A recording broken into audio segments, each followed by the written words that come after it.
Hello guys, welcome back to this channel. In this today's tutorial, I'm going to show you how you can create 3D couple image with AI feature in Bing.com.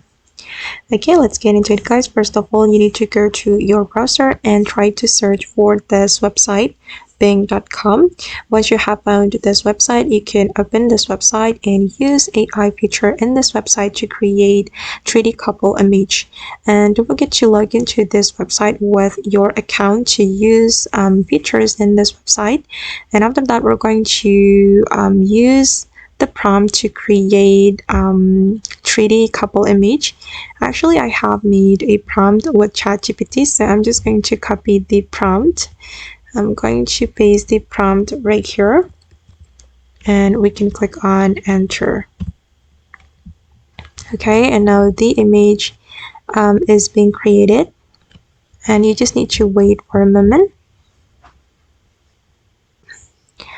Okay, and now it's done guys, and here are some images you can download.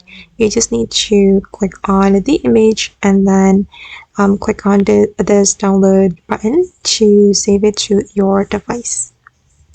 Right guys, and that's all the way to create 3D couple image using AI feature in Bing.com.